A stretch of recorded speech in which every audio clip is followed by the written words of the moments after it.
Basically, your life is this. Really, really short, okay? But it's, what's that, like half a meter or so? Really difficult to kind of comprehend this. So what I've done is I've made a little presentation to show you how short your life really is. It is 150 billionth of all time, which is also really difficult to comprehend. So if we had 3,000 Olympic swimming pools in a row, it would be one drop. That's how short your life is. Or if you binge watched Netflix for 70 years in a row, it would be just one frame. Just one frame.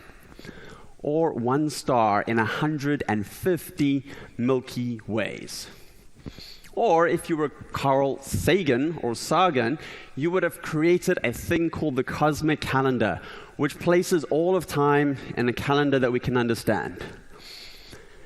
Now this, your life, compared to all of time in a cosmic calendar, is 0.0023 seconds, or 0.2 milliseconds. So 1 second, according to the cosmic calendar, is that many years, 437,500 years. 1 hour, 1.5 million years. 1 day, 37.8 million years. It's crazy. 1 year, 13.787 billion years. That's pretty much all of time from the Big Bang until right now. So let's do a little bit of like, where are we? How do things work in this calendar? On January 1st, the Big Bang happens. Great. We'll skip February, March 15, Milky Way happens. May, June, July, August, thank you very much. But September 2nd, solar system arrives. September 6th, Earth, a little blue dot. October, November, thanks for playing. Let's go to December 5.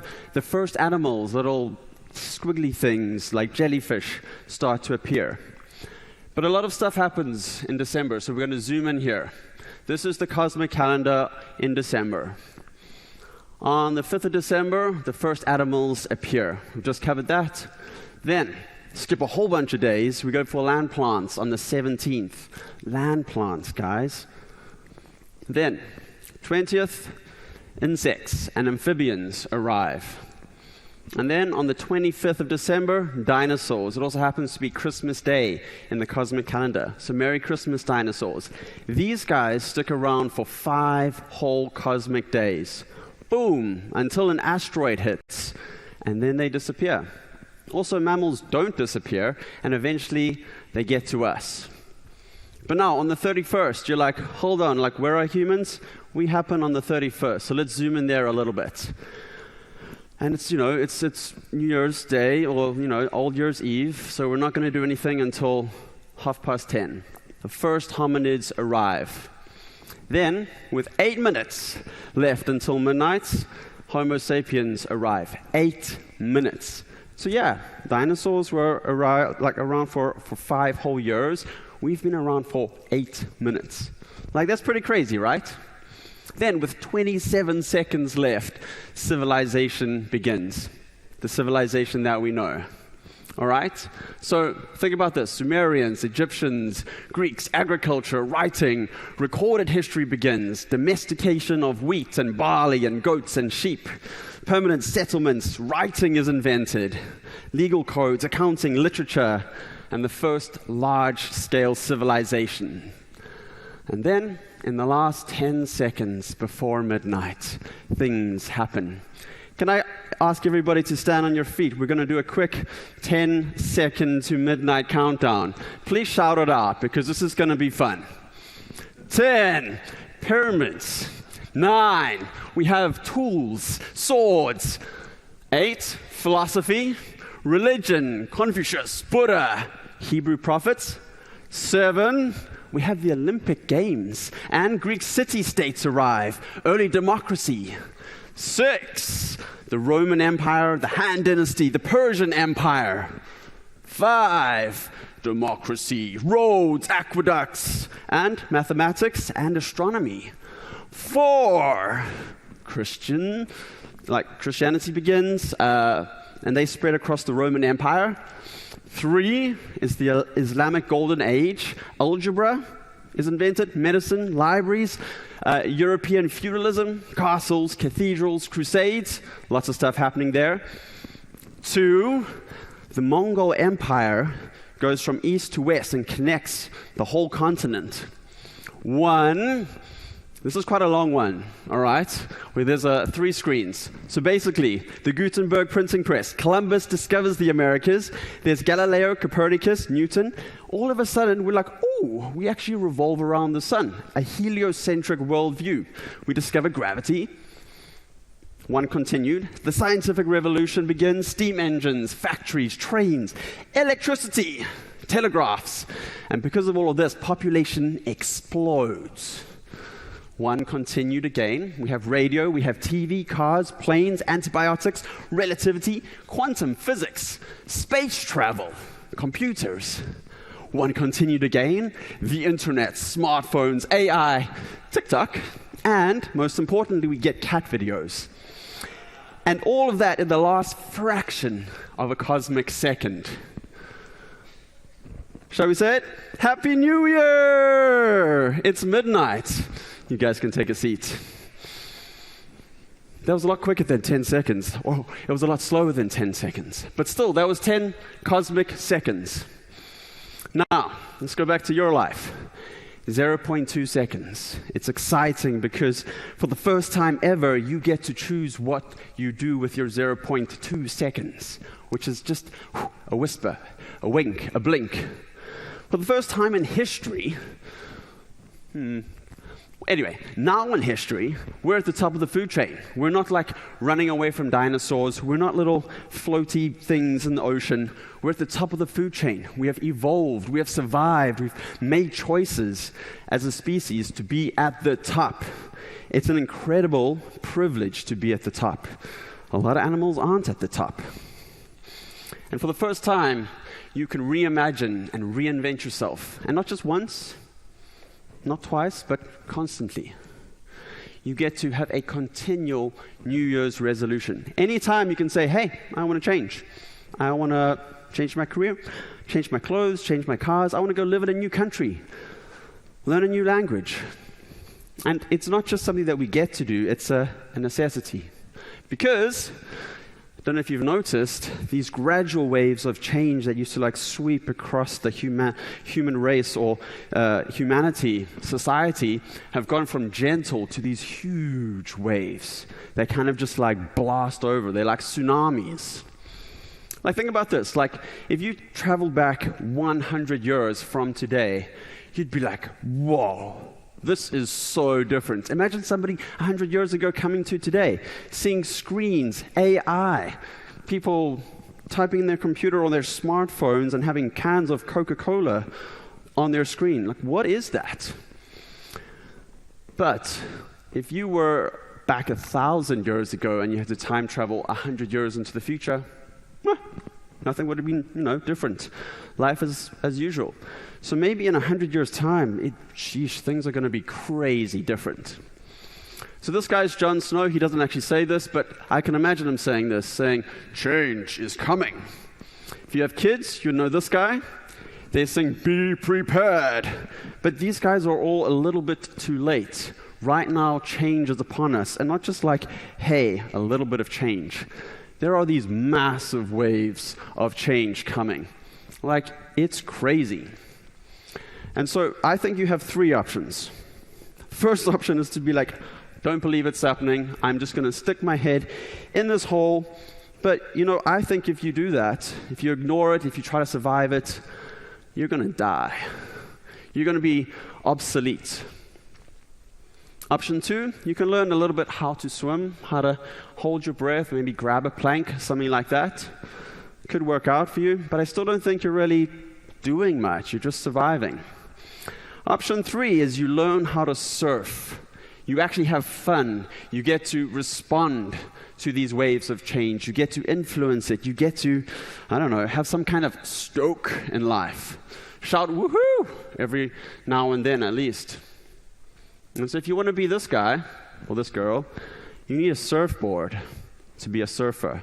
And the surfboard, in my opinion, is creativity. It is essential to being human, essential to being a surfer. But a lot of people say this. They shout it, in fact. And I've seen this. I've been doodling upstairs for the last 2 days, and a lot of people are like, I'm not creative. I cannot touch that pen. I can't do it. And I think the reason for this is because, one, you believe you're not creative. And the reason why you believe you're not creative is because you have a faulty definition of creativity. There's this great Picasso quote. It says, every child is an artist. The problem is how to remain an artist once he grows up. And so I believe that everyone is creative, but we forget how to be creative. We forget that we are creative. So here's a new definition for you. Creativity is just doing something different. And if you only speak in caveman terms, something different, do. All right? Think about the program MasterChef. It's brilliant. I've been watching it for the last 2 or 3 months. They all have the same ingredients. They all have the same time, but somehow some of them produce the most amazing dishes. They look beautiful. They taste amazing, and other people, they don't, you know? And so we all have the same bodies and brains and raw materials and access to information, yet some of us produce amazing things, do amazing things. Creativity leads to being different, leads to change, leads to deviation. Now, if you still don't believe that you are creative, that we are creative, that you can be creative, think about your past. In the last 10 cosmic seconds, your ancestors did some crazy stuff, all right? They've been changing and creating and evolving and inventing and innovating. Like, you're here because of all your ancestors. You're related to them. You're human. That's what it means to be human. You're changing. I mean, think about this. Like, you went from a little jellyfish, not you yourself, but us. We went from a jellyfish into people like this. Like, we have changed. We have been creative. We didn't just stay jellyfish. So you're creative, whether you like it or not. And as soon as you start believing that, you'll actually start to be creative. Now, again, if you don't believe me, think about this. Every moment in your life, in a day, you have skin cells or just body cells dying and being reborn. Your skin gets regenerated every 4 weeks. Literally, you have new skin every 4 weeks. Your liver gets regenerated in 1 year. And your whole body, besides your eyes, gets regenerated every 10 years. You are literally walking change. Now, reinvention isn't just possible, it's what your body is already doing. And creativity and reinvention, it's literally in your genes. And if you don't believe that, think about the universe. It's in continual creative motion. It's always changing. There's just energy going out. And this guy, he's called a pink fairy armadillo. Like, the stuff that the universe creates, this is not AI, guys. This is a legitimate creature. If I had like half an hour extra to present for you guys, I would show you some crazy creatures. But the same energy in the universe is in you. You can do stuff like this. Now, most people think creativity is this. It's painting, drawing, sculpting, putting bananas up on the side of a wall. But honestly, this is not creativity. Sure, they may have been creative while doing this, but if I just put a banana up there, you'd be like, what you doing? It's more like, I'm showing you how good I am at this kind of stuff. So let's cross out that kind of stuff. You can be creative with anything, with data, with insights, with market research, with how you run your companies, with how you do your careers. But your greatest creative project is your life. Seriously, every single moment of every single day, you get a chance to change, to make a decision, to be intentional about what you spend your time on, how you spend your energy. You are creating. You are creative. You are alive. All right? So, you are creative, but how do we actually begin to get more creative? How do we get our creativity creatometer up? It is possible. But, yeah, there's always but. Our operating system, our brains, our bodies. Like, they're still living or operating on these ancient operating systems. It hasn't caught up. Our operating systems prioritize survival and not thrival. And it's been pretty good at, living unlike the dinosaurs because of this. It's like we just want to survive. But we're not in danger anymore. But our bodies still continue to do this. It doesn't want to thrive, it wants to survive. So no danger, no need for creativity, no need for change. It's just like we're good. So here's the thing. Like, hell is okay as long as we're not in danger. Literally, we can be in a very uncomfortable, living hell kind of situation. But if we're not in danger, our body's okay with that. You might hate your job, hate the relationships you're in, hate the city you're in, but you're surviving. You're not threatened anyway, and your body's perfectly okay with that.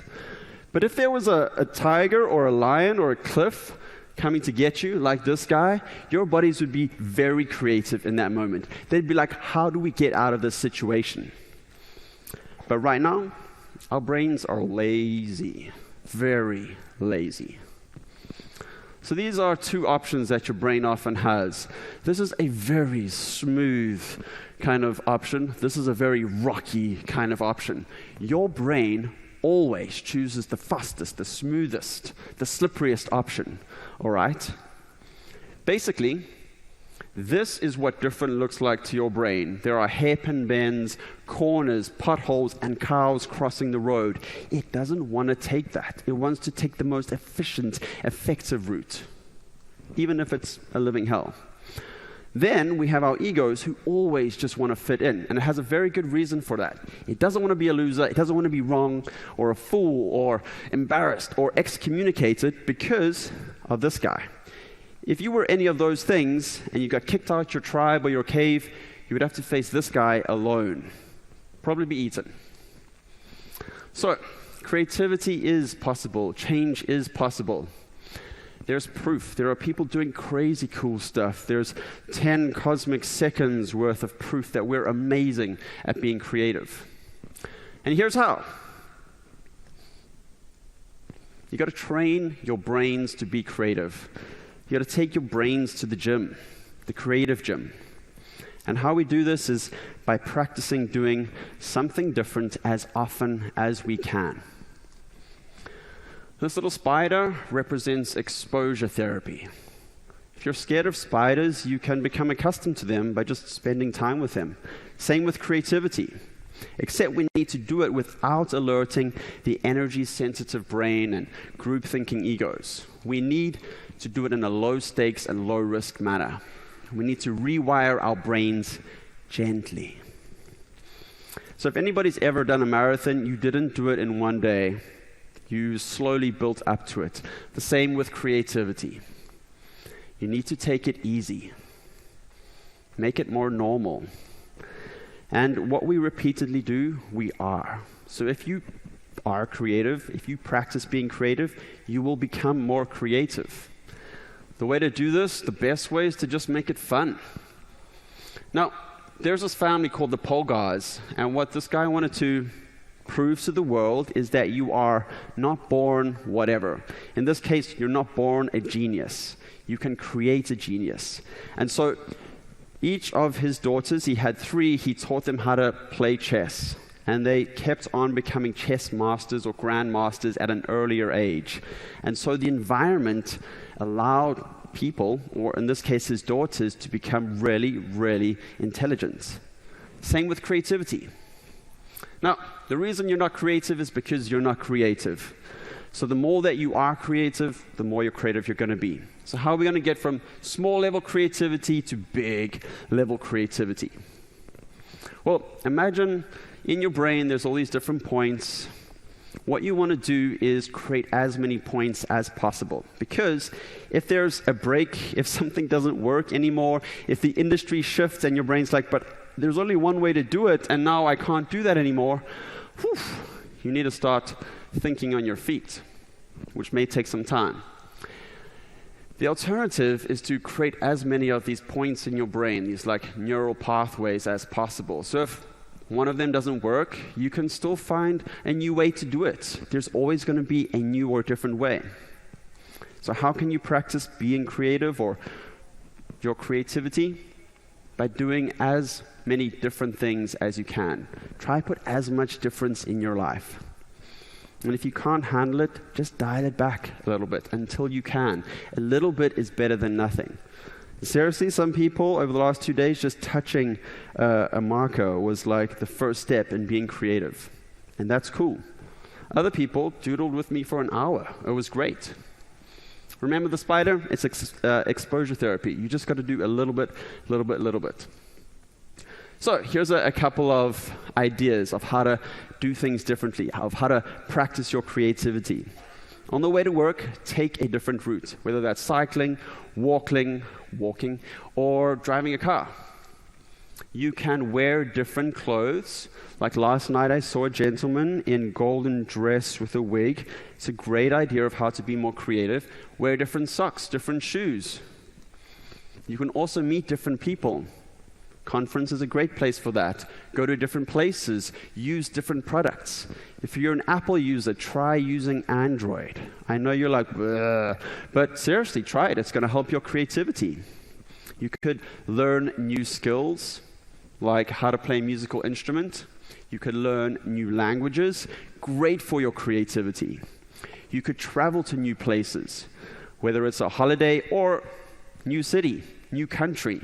And if you use that new country, you could also learn a new language. Seriously, I felt the most creative when moving from South Africa to Amsterdam in the Netherlands.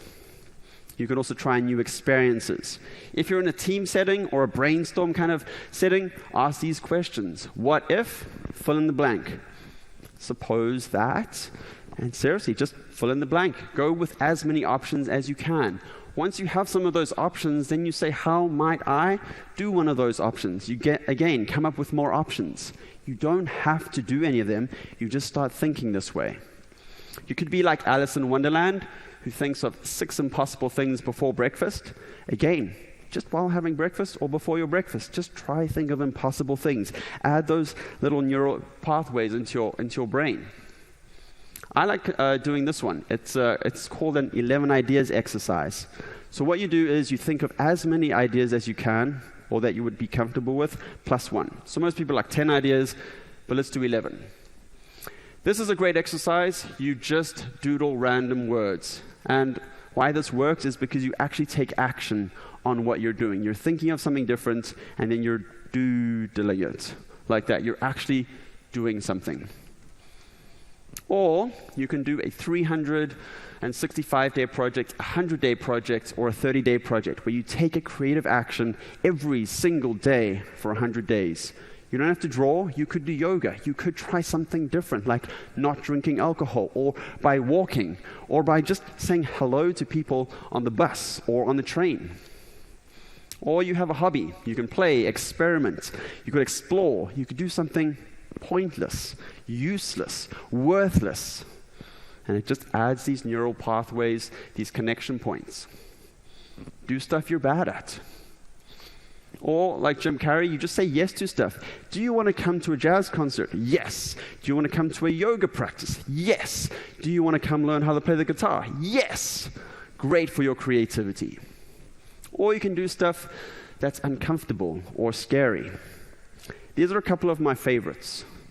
So, when you go to a coffee shop, I dare you to try this, because you probably drink a lot of coffee. Ask for some money off. Can I have a discount on this coffee? You will know that they're going to say no, but it makes you uncomfortable. It makes you creative. The other thing is go to random people and just get down on one knee and say, will you marry me? It's very uncomfortable, but it gets you creative. The other one is lying down on the floor. This is very intimidating, but I've tried it, and people literally think you're dying. Just try this for 30 seconds. Your heart's beating. People are crowded around you. But again, it gets you uncomfortable. Now, if somebody's willing to be even more uncomfortable right now, run up here, and I will give you my book. It's called The Perfect 100-Day Project. There we go. Round of applause. Congratulations. Do uncomfortable stuff. Or right now, just think about one weird thing, and after this session, go share it with somebody. For me, I have a bunch of weird things. Like right now, I've got 2 different pairs of socks on, which for a lot of people are like, how do you do that? Great conversation starter. And if you're feeling uncomfortable, do this. Just count down, 5, 4, 3, 2, 1, and take action. Go speak to that person. Do something weird. The more creative you are, the more creative you will become. And when your creativity is up, it means it's easier to speak up. It means it's easier to come up with ideas. Let ideas go, which is also a great thing. It's also easier to adapt to and adopt changes or intentionally change things. Change becomes a joy and not this thing that we're scared of, that we fear. Basically, when you are creative, you're like this guy who's surfing a rainbow wave. It's joyful, it's joyous. And so, yeah, that is how you reinvent your life. Thank you so much.